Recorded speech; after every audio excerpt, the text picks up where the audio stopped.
Bonjour, bonjour, bonjour. La petite question habituelle, hein, est-ce que vous m'entendez pour commencer? N'hésitez pas à me mettre un petit message dans le chat hein, pour savoir si je suis bien audible et si vous voyez bien l'écran. Parfait, merci Augustin. Alors on va attendre une petite minute ou deux, hein, histoire que les gens se connectent un petit peu. Et après, on va commencer, hein. Pam, pam, pam. Donc, en attendant, hein, moi, je m'appelle Romain et je suis product manager chez Fastorize sur la solution Edge SEO et donc c'est moi qui vais vous présenter tout ça aujourd'hui. Vous allez bien? N'hésitez pas à me le dire dans le chat aussi, c'est sympa. C'est assez bizarre hein, les webinaires parce qu'en fait, on a l'impression de parler tout seul. Donc, n'hésitez pas à mettre un petit peu d'ambiance dans le chat.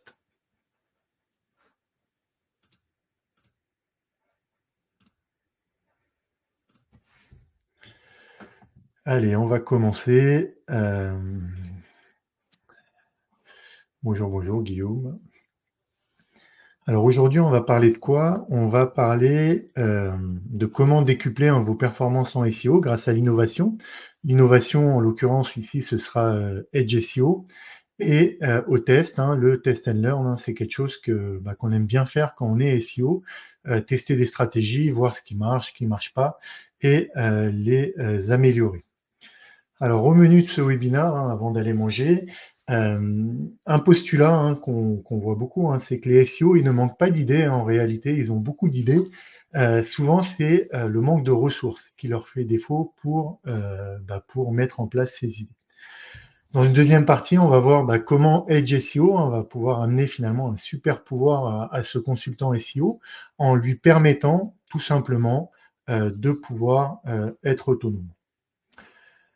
Enfin, je vais vous montrer quelques exemples en live hein, avec notre solution. Ça va vous permettre de voir un petit peu comment fonctionne ce type de solution, hein, Edge SEO, et vous donner quelques idées hein, de tests que vous pourriez mettre en place de votre côté.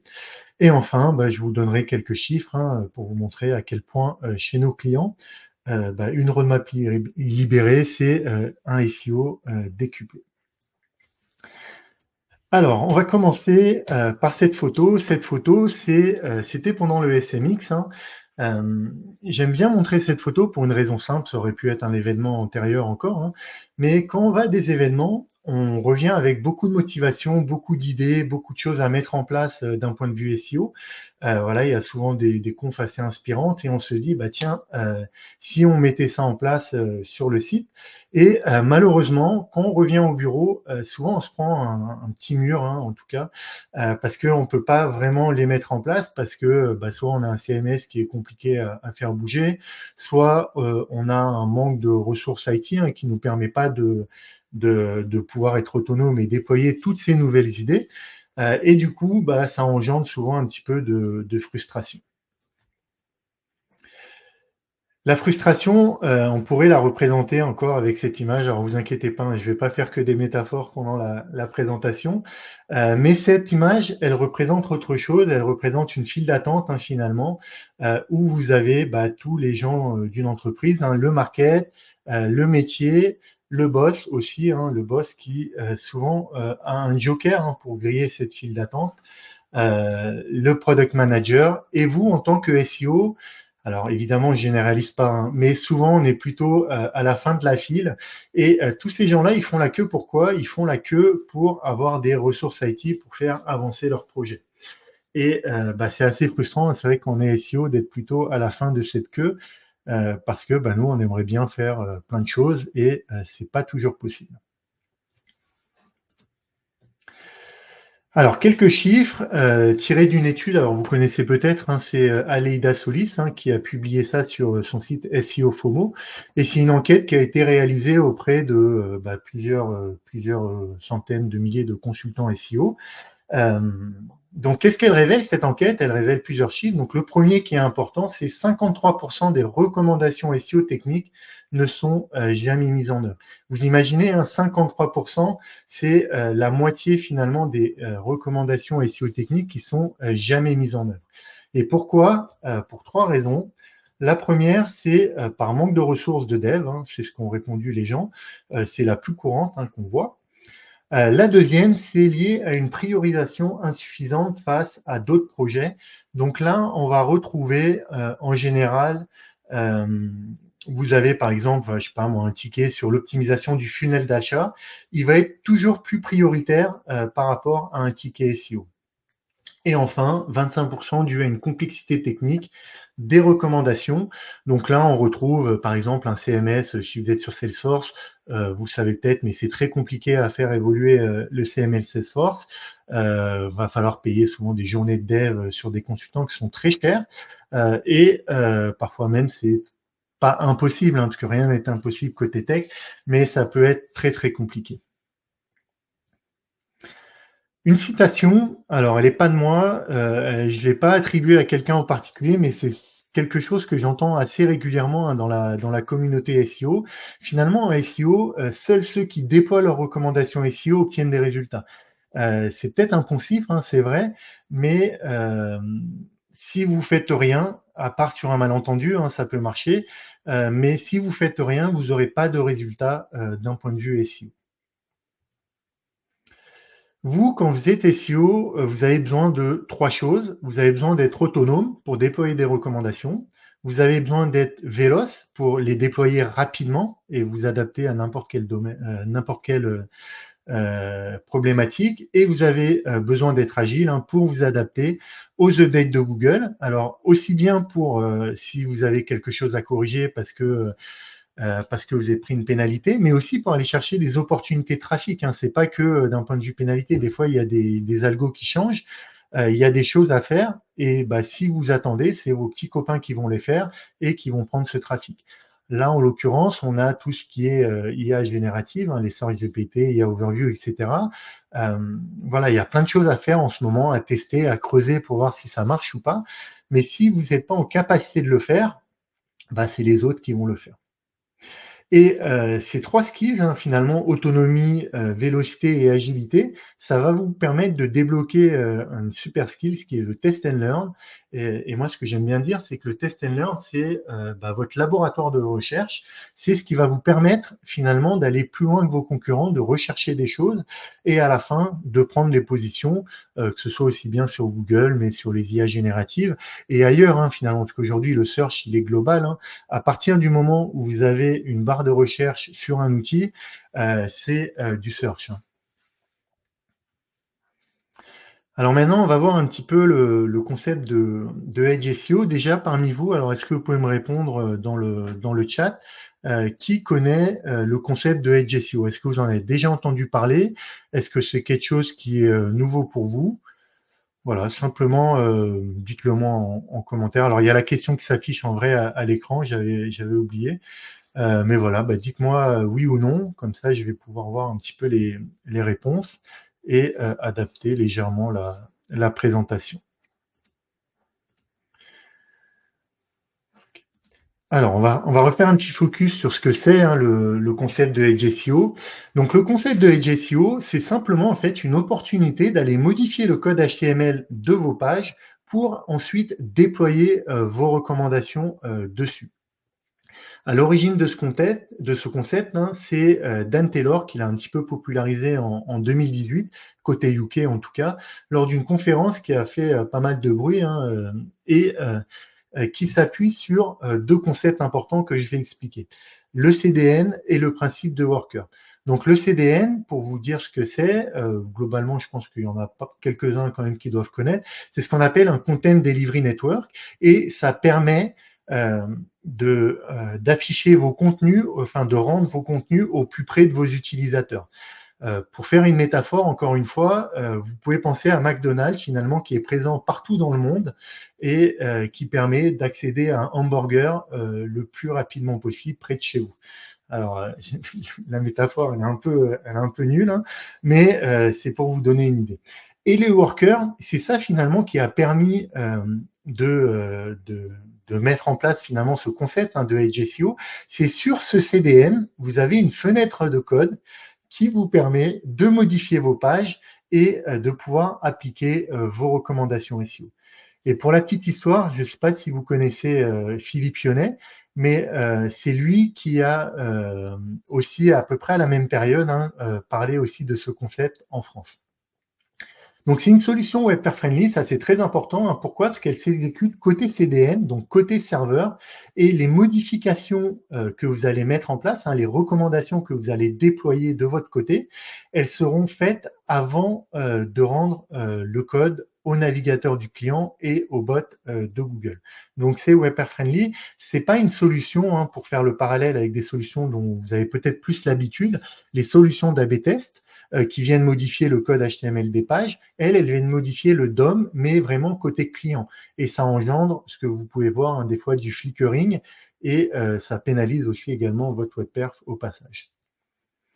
Et nous, on pense chez Fastorize et plus globalement que c'est un concept qui va changer l'approche du métier de SEO parce que ça va vous redonner en fait de la latitude et de l'autonomie pour pouvoir, comme les marketeurs finalement avec les solutions d'A/B testing, tester des choses, et ben là, ça va vous donner le même pouvoir, mais côté SEO, d'aller pouvoir tester des choses de manière autonome, sans être dépendant et sans être ralenti par un CMS, voilà, qui est compliqué à faire bouger. Donc là, ce que vous voyez, c'est notre solution, Edge SEO. Donc on va aller un peu plus dans le détail tout à l'heure. Mais juste pour faire un petit peu la transition avec ce concept de Edge SEO, ce concept de Edge SEO, il reste quand même éminemment technique parce qu'il y a un CDN, des workers, et si vous n'êtes pas tech, vous ne saurez pas manipuler toute cette technologie-là. Nous, ce qu'on fait avec la solution Edge SEO, c'est qu'on vient mettre une couche d'interface par-dessus ce concept et vous donner finalement une console qui va vous permettre de piloter au quotidien votre roadmap SEO à travers un panel d'applications qui va des problématiques de sitemap, de robots, de modifier les choses dans la page, les tags HTML classiques, mais aussi d'aller sur des choses beaucoup plus poussées qu'on va voir juste après. Je reviens vraiment sur cette notion de test and learn parce que c'est vraiment ce qui fait la différence aujourd'hui, je pense, entre les équipes SEO matures qui arrivent à déployer, tester des choses et finalement prendre de l'avance par rapport à des gens qui sont pas en capacité de le faire et qui ont toujours finalement un petit wagon de retard avant d'appliquer des choses innovantes. Donc sans Edge SEO, vous essayez de prioriser des tickets auprès de votre équipe IT. Vos tickets sont peut-être déployés 2 mois plus tard parce que voilà, le sprint, c'est tous les 2 mois ou tous les mois ou tous les 3 mois, qu'importe la temporalité.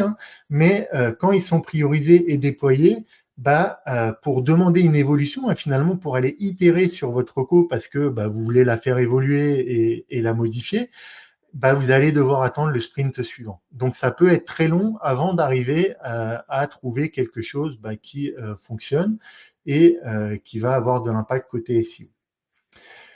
Donc vous êtes frustré parce que vous n'arrivez pas, vous, en tant que SEO, et ça c'est quelque chose que j'entends beaucoup chez les SEO, c'est finalement valoriser votre expertise. Vous avez la partie stratégie, compétences, etc. Et c'est frustrant parce que finalement, vous ne pouvez pas les déployer. Et l'expertise à la fin, elle va être jugée sur finalement le trafic SEO que vous amenez qui convertit sur votre site. Si vous n'arrivez pas à montrer ça, c'est frustrant pour vous, quoi. Et donc, vous pouvez perdre confiance aussi, parce que quand on n'est pas dans de bonnes dispositions, à la fin, c'est une des possibilités. Avec Edge SEO, vous êtes autonome pour déployer vos recommandations. Vous pouvez analyser les résultats directement quelques jours après ou quelques semaines en fonction que voilà le temps que Google digère tout ça. Vous allez pouvoir ajuster, itérer et prioriser finalement ce qui fonctionne. Et ça, c'est là où ça devient intéressant. Parce qu'avec Edge SEO, vous testez, vous itérez et vous allez rapidement à une conclusion. Est-ce que ça marche ou est-ce que ça marche pas? Si ça marche, vous allez pouvoir récupérer de la data pour le montrer, tout simplement, parce que vous avez mis un KPI, vous avez fait des modifications, par exemple, pour impacter le KPI d'indexation de vos pages. Si vous voyez que ça fonctionne, là, vous allez rédiger un ticket dans le backlog de l'IT avec cette data-là. Et cette data, elle va vous permettre un petit peu finalement de retirer les échanges qu'on a un petit peu souvent avec les équipes IT quand on est SEO, de est-ce que tu es sûr que ça marche, là j'ai pas le temps, aussi parfois, alors évidemment je généralise pas, hein, mais côté IT, les problématiques SEO, c'est pas toujours ce qui excite les IT, hein, parce que c'est pas très challengeant d'aller modifier des titles, des métadescriptions, des canonicals ou ce genre de choses, mais d'un point de vue SEO, ça peut avoir un impact. Donc là, vous pouvez valoriser votre expertise métier, hein, parce que vous atteignez les objectifs qu'on vous fixe et c'est valorisant pour vous, évidemment. Et vous pouvez exprimer pleinement votre créativité aussi parce que vous n'allez plus vous restreindre finalement à juste déployer votre roadmap ou essayer de faire déployer votre roadmap. Vous allez pouvoir tester des choses et aller sur de nouveaux terrains qu'avant vous ne pouviez pas explorer. Alors, on va passer à la petite promo. Alors, vous inquiétez pas, hein, ça va durer 1 minute. Juste pour vous présenter Fastorize pour ceux qui ne connaissent pas. Donc, Fastorize, c'est un éditeur SaaS, hein, de français qui a deux solutions, Edge SEO et HPeed. Son fondateur, c'est Stéphane Rios, c'est l'ex-CTO de Rue du Commerce. Donc, dans notre ADN, on a quand même un ADN assez tech. On est leader européen du FIO. Donc, le FIO, pour les SEO, hein, pour résumer, c'est tout ce qui est Core Web Vitals. On est aujourd'hui 30 personnes, un peu réparties sur toute la France. On a des gens qui sont à Lyon, à Marseille, à Lille, un peu répartis vraiment sur tout le territoire. On accélère aujourd'hui 750 sites. Donc accélérer, c'est avec la solution HPeed. Et côté GCO, on a une vingtaine de clients maintenant qui sont connectés à notre solution. Pour info, c'est une solution qui est récente, hein, GCO. Et on optimise avec notre moteur plus de 2 milliards de pages par mois. On est partenaire du JDN, de Google et co-créateur de WillowSpeed. Alors pour information, hein, WillowSpeed, c'est un peu le SMX de la WebPerf, où il y a les amoureux des millisecondes qui se rencontrent à travers une journée de conférence. Allez, on repart et maintenant, je vais vous montrer des exemples concrets. Alors, le premier exemple, c'est quelque chose qu'on voit assez souvent et c'est vrai qu'il est compliqué souvent à mettre en place, c'est l'offuscation de liens. Donc là, j'ai une petite user story. Hein, donc, en tant que consultant SEO, je souhaite tester l'offuscation de liens, tout ce qui est lien, mention légale, CGV, etc., sur toutes les pages internes de mon site, sauf la page d'accueil. Parce qu'évidemment, c'est quand même important, hein, pour Google de découvrir ces pages-là. Hein. Ça fait partie des critères d'autorité, hein, d'avoir des bonnes mentions légales, des pages contacts, CGV, etc. Donc, il faut quand même les laisser accessibles à Google au moins une fois. Et sur la page d'accueil, c'est parfait. Et l'idée de cette reco, c'est de pouvoir mesurer l'impact sur votre budget crawl et déterminer si cela permet de finalement mieux concentrer l'exploration des robots sur vos pages stratégiques. Donc, comment on fait ça avec Edge SEO? Alors, on va retourner sur la page d'accueil. Donc là, c'est la page d'accueil. Et sachez, hein, pour la démo, j'utilise le site Quicksilver. Alors, c'est pas un client Fastorize. Il y aura une petite erreur HTTPS parce qu'on n'a pas les certificats. Mais voilà, moi, c'est un site que j'aime bien parce que j'aime bien tout ce qui est sport de glisse. Donc, tant qu'à faire, autant se faire plaisir quand on prépare des démos et aller sur des sites qui sont cool. Alors, pour faire cette recommandation, d'offuscation, on va utiliser l'application recommandation SEO. Donc, recommandation SEO, ça permet de faire, de déployer des recos et vous allez voir, il y aura plusieurs exemples avec cette application. Et donc, de déployer des recommandations. La première, donc, c'est celle-ci, hein, c'est offuscation des liens footers. Donc, comment ça marche? La première chose, c'est qu'on va lui donner un nom, hein, tout simplement, à cette reco, un objectif, et ensuite, on va déterminer sur quelle page on veut appliquer cette reco. Donc ici, moi, j'ai fait une regex pour dire je veux l'appliquer sur toutes les pages, sauf la page d'accueil. Vous pouvez aussi utiliser je veux appliquer cette reco sur telle URL. Vous pouvez aussi utiliser des user agents si vous voulez appliquer cette reco uniquement pour Googlebot, OpenAI ou ce genre de choses. Que sur mobile ou que sur desktop si vous êtes encore avec des sites qu'on appelle dits adaptatifs. Voilà, vous avez tout un tas de critères qui vous permettent de cibler des sous-ensembles de pages pour appliquer votre recommandation ici. Ensuite, on va passer à l'étape suivante. Là, on n'a pas paramétré de dataset. On n'a pas paramétré de variable, mais vous verrez dans un autre exemple, on peut récupérer des éléments dans la page pour pouvoir les réutiliser dans des variables. Et enfin, on arrive sur un store de recettes SEO, c'est comme ça qu'on les appelle chez Fastorize, qui vous permettent d'appliquer des recommandations. Donc les grands basiques, hein, title, métadescription, canonical, balise à chaîne, métarobot, etc. Et là, nous, ce qu'on va utiliser, c'est la recette offuscation de liens. Donc cette recette, très simplement, vous allez mettre les sélecteurs CSS des liens que vous souhaitez offusquer pour les rendre invisibles à vos utilisateurs et Google. Et au passage, et là je ne l'ai pas fait pour la démo, parce que des fois quand je fais dans la cible, ici dans la target, on pourrait dire en gros, je veux que cette recommandation s'applique uniquement pour le Googlebot. Parce que très honnêtement, l'offuscation de liens, pour vos utilisateurs, elle ne sert pas à grand chose, hein, parce que finalement, c'est un élément qui est caché à l'utilisateur. Donc, elle ne sert pas à grand chose. Donc, évitez de la faire pour vos utilisateurs parce que pour l'accessibilité, c'est pas génial.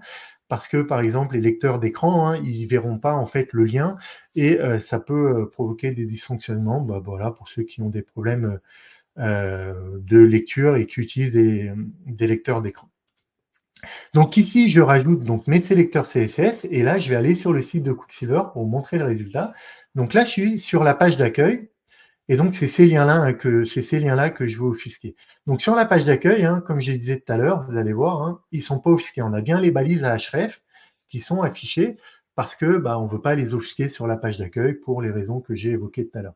Maintenant, on va aller sur n'importe quelle page, hein, catégorie femmes par exemple ici. On va retourner sur les liens ici. Hop. Et là, vous voyez que toutes mes balises à href se sont transformées en balises span et donc on a mis en place de l'offuscation. Je vais désactiver très rapidement pour vous montrer sans Fastorize. On a un plugin qui nous permet au niveau du navigateur d'activer et désactiver l'optimisation. Donc là, je retourne sur n'importe quel lien footer et là, vous voyez que les liens sont réapparus. Donc voilà, ça c'est la première optimisation, mettre en place de l'offuscation de liens. Donc vous pourriez tester ça et voir si ça a un impact ou pas. Sachez aussi qu'on peut très simplement mettre en place aussi de l'offuscation sur les méga menus pour faire ce qu'on appelle du siloing. C'est aussi des choses qu'on peut tester avec la solution Edge. Donc le deuxième exemple qu'on va faire, c'est, vous savez, dans les sitemaps, souvent il y a des erreurs, hein, des erreurs 400, 500, des redirections 301. Des fois, c'est pas voulu, des fois c'est voulu parce qu'on veut forcer ces redirections. Mais ça gaspille du budget crawl pour Google, tout simplement parce que Google, il va parser votre sitemap. S'il y a un gros volume d'erreurs, c'est un mauvais signe de santé pour votre site. Donc, il peut à terme moins venir sur votre site et diminuer votre budget crawl. Donc l'idée ici, c'est d'utiliser une application qui s'appelle Sitemap Cleaner, qui va vous permettre en fait de nettoyer finalement vos sitemaps. Et ça, là, je vais vous montrer un exemple en prod sur notre site Fastorize, parce que on a eu cette problématique. On a fait une migration il y a quelques temps maintenant, et on a fait évidemment plein de redirections. Et à un moment donné, en fait, Google les a bien pris en compte et on veut les retirer de notre sitemap parce que c'est pas génial. Donc avec Sitemap Cleaner, tout simplement, on vient ajouter l'URL de son sitemap. On vient dire, je veux filtrer mes erreurs 500, je veux enlever mes 301, mes 404. C'est pas à l'écran, mais on peut aussi enlever tout ce qui est balise métarobot qui est en no-index, qu'évidemment ça sert à rien, c'est en no-index. Et on peut aussi enlever les URL qui sont mal canonisées. Donc ensuite, vous planifiez l'heure et les jours à laquelle vous voulez exécuter le nettoyage de ce sitemap, vous sauvegardez et nous, on va venir nettoyer ce sitemap et après, vous communiquez une nouvelle URL avec le sitemap nettoyé. Donc là, si vous allez sur cette URL de notre sitemap original, vous voyez, il y a 673 URL et il y en a environ 400 qui font des redirections. Maintenant, si on va sur le sitemap nettoyé, on n'a plus que 273 URL, donc on a vraiment retiré toutes les URL qui ne répondaient pas finalement en 200, et ça nous permet d'avoir un sitemap plus clean à envoyer à Google. Donc là, c'est un exemple en prod sur un site finalement un petit site. Nous, on n'a pas une grosse volumétrie de pages. Donc l'impact, il n'est pas très important. Par contre, l'impact sur des sites e-commerce avec plusieurs centaines de milliers de pages, sur l'économie de budget crawl, il va être très important. Quand vous avez quelques centaines de pages ou milliers de pages, voilà, Google a quand même suffisamment de temps pour crawler toutes vos pages. Si vous les maillez bien, etc., il n'y aura pas de problème. Mais dès lors que vous avez des sites à forte volumétrie de pages, là, ça devient un vrai sujet important et faut vérifier de votre côté que vos sitemaps soient clean. Alors, le troisième exemple, celui-là, il est assez marrant. Donc, en tant que consultant SEO, je souhaite tester l'ajout ou la réécriture ciblée de blocs ou de tags HTML uniquement quand c'est le User Agent OAI Search Bot, parce que c'est le User Agent qui correspond à Search GPT.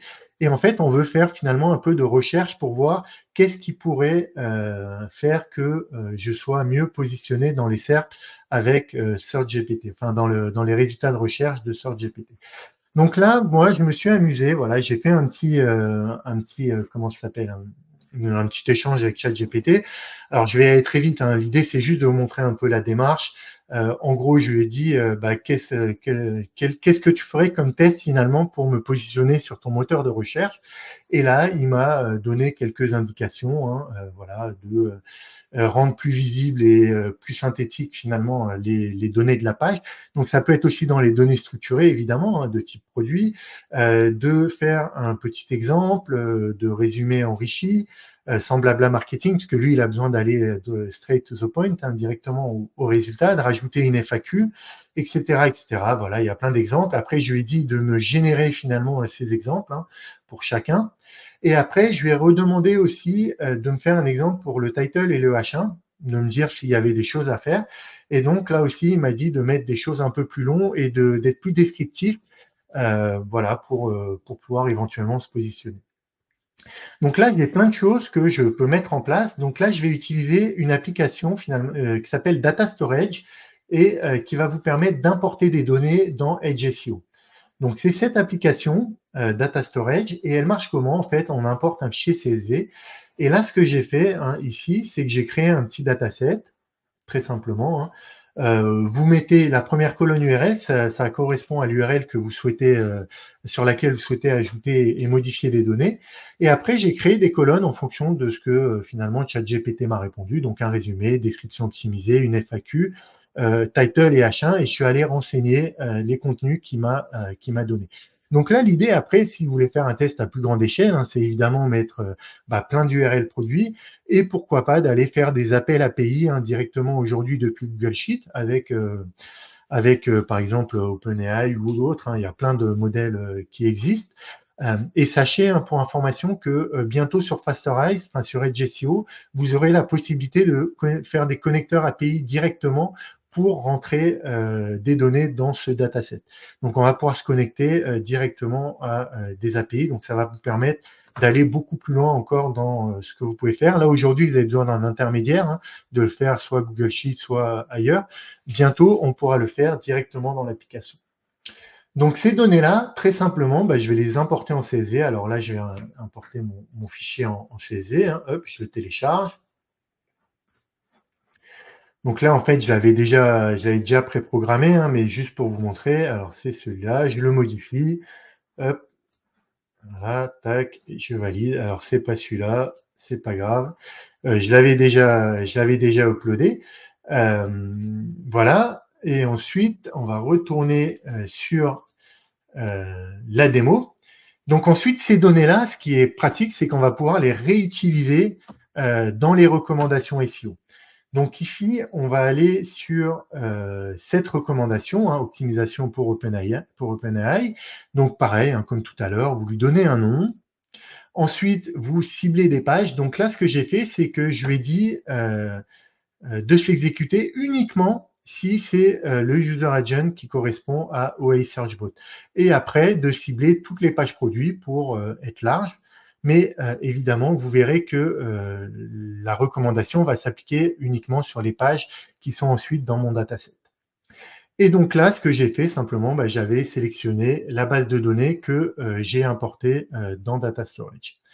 Et ensuite, je ne vais pas créer de variable, là j'en ai pas besoin dans mon cas. Vous verrez dans le dernier cas, on va en créer. Et ensuite, très simplement, là je vais le refaire en live, hein. Vous voyez, là j'ai ma base de données que j'ai importée et vous pouvez réutiliser les variables que vous avez importées dans votre dataset. Donc là, le title, le H1.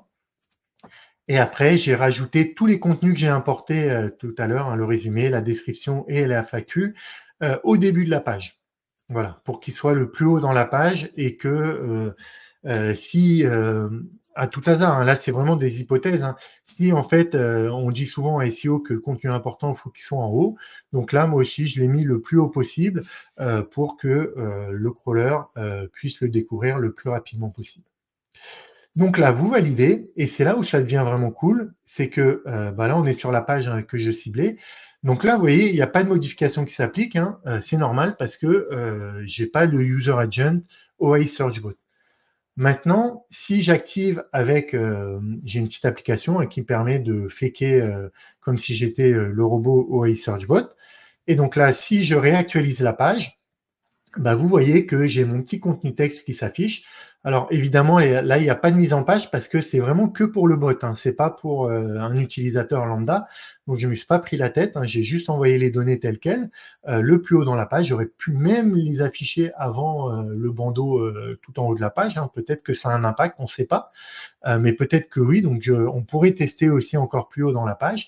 Et là, comme vous voyez, le title, il a été modifié, donc j'ai mis un petit emoji hein, pour le rendre visible. Et pareil, la balise title, elle a été modifiée avec ce que proposait ChatGPT.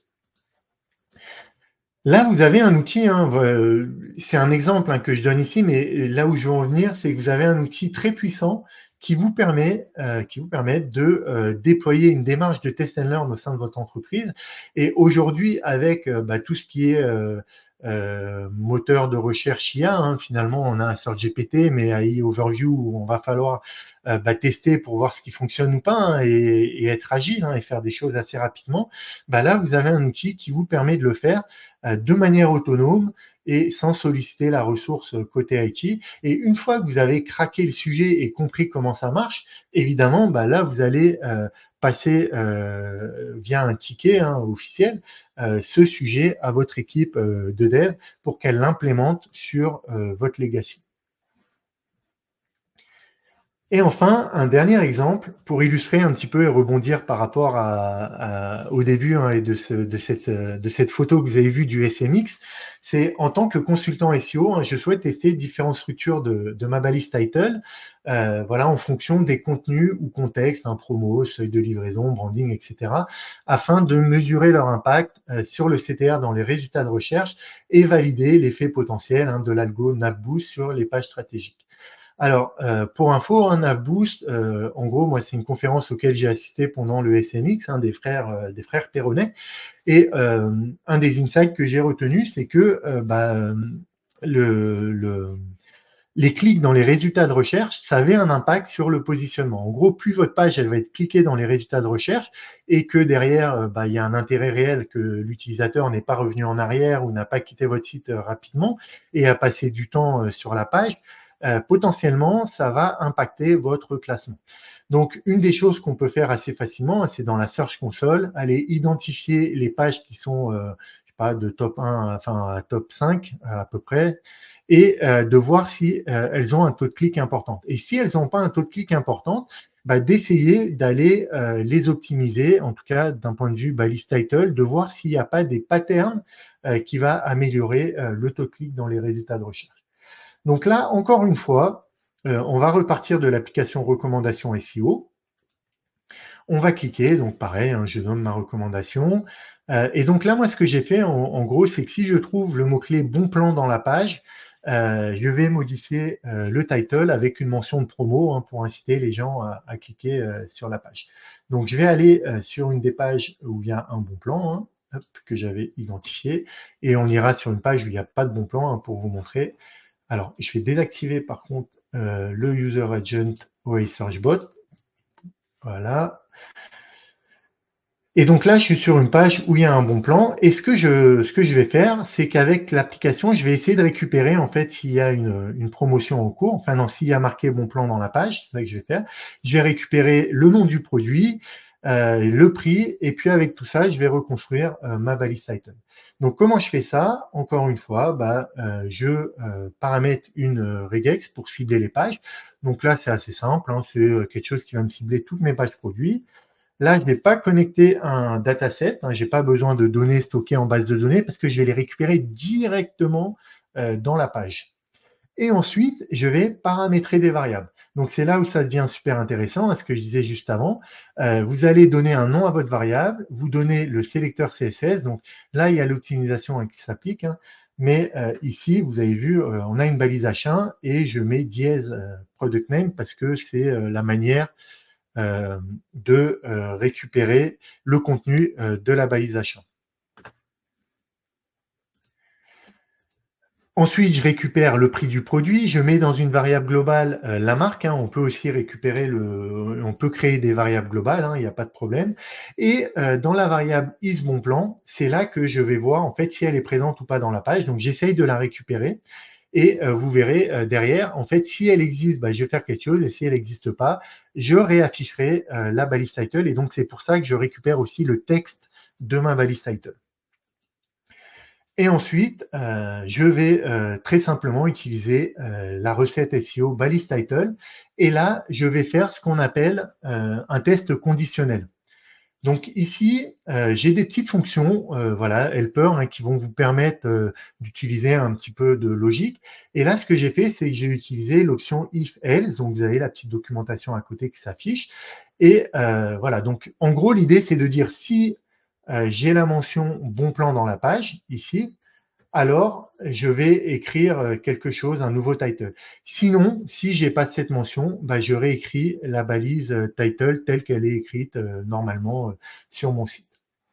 Et donc, comment je réécris? Avec un petit emoji, promo, le nom du produit à le prix du produit, et je remets le nom de la marque, tout simplement.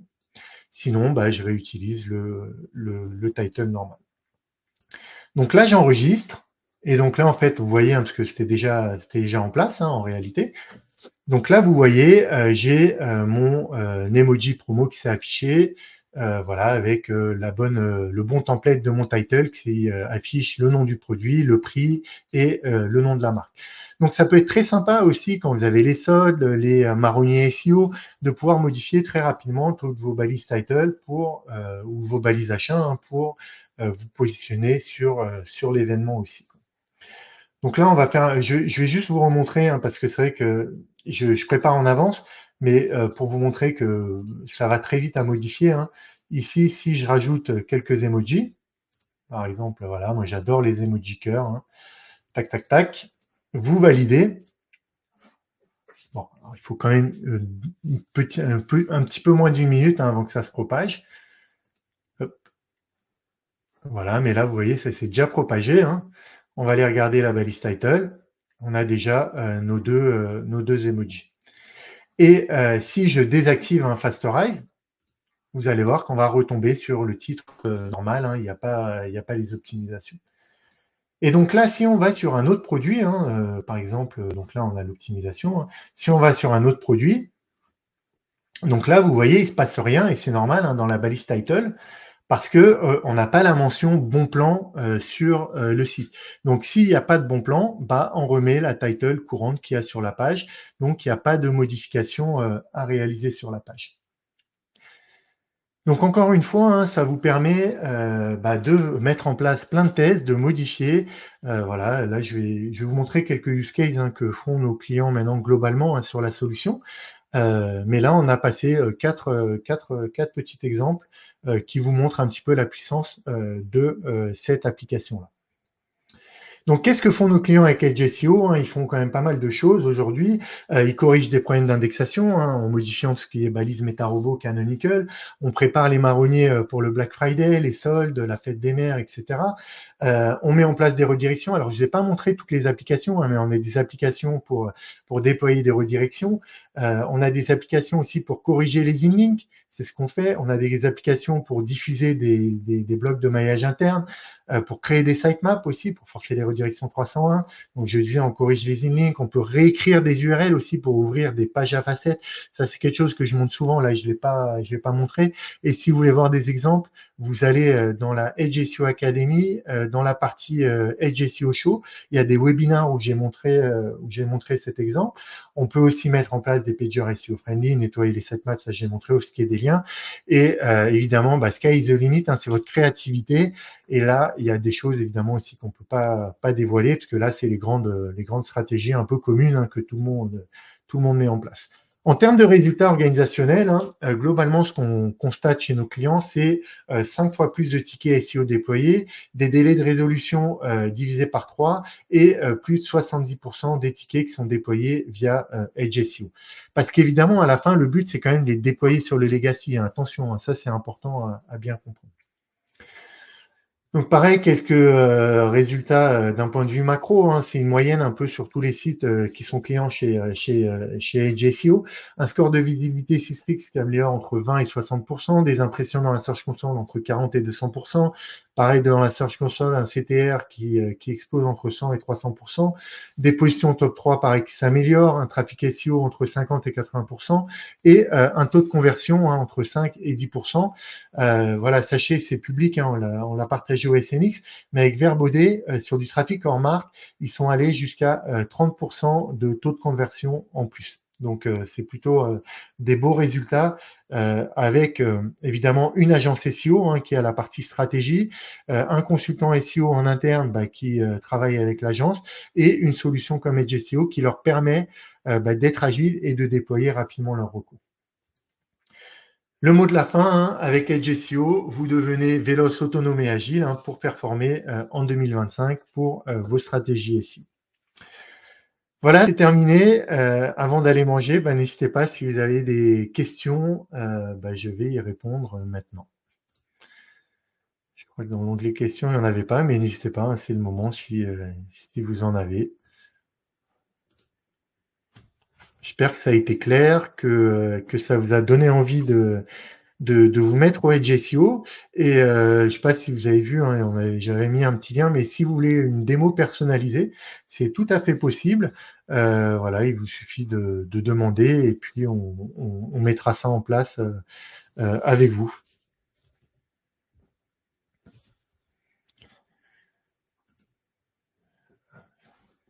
J'imagine que ça a été clair. Si vous n'avez pas de questions, on peut rester encore 1 ou 2 minutes, hein, le temps que si vous avez des choses à rédiger.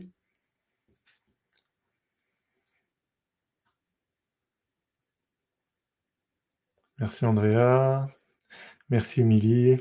Après ça compte pas hein, parce qu'Émilie, t'es de chez nous donc. Ok, je vais remettre rapidement le lien. Hop.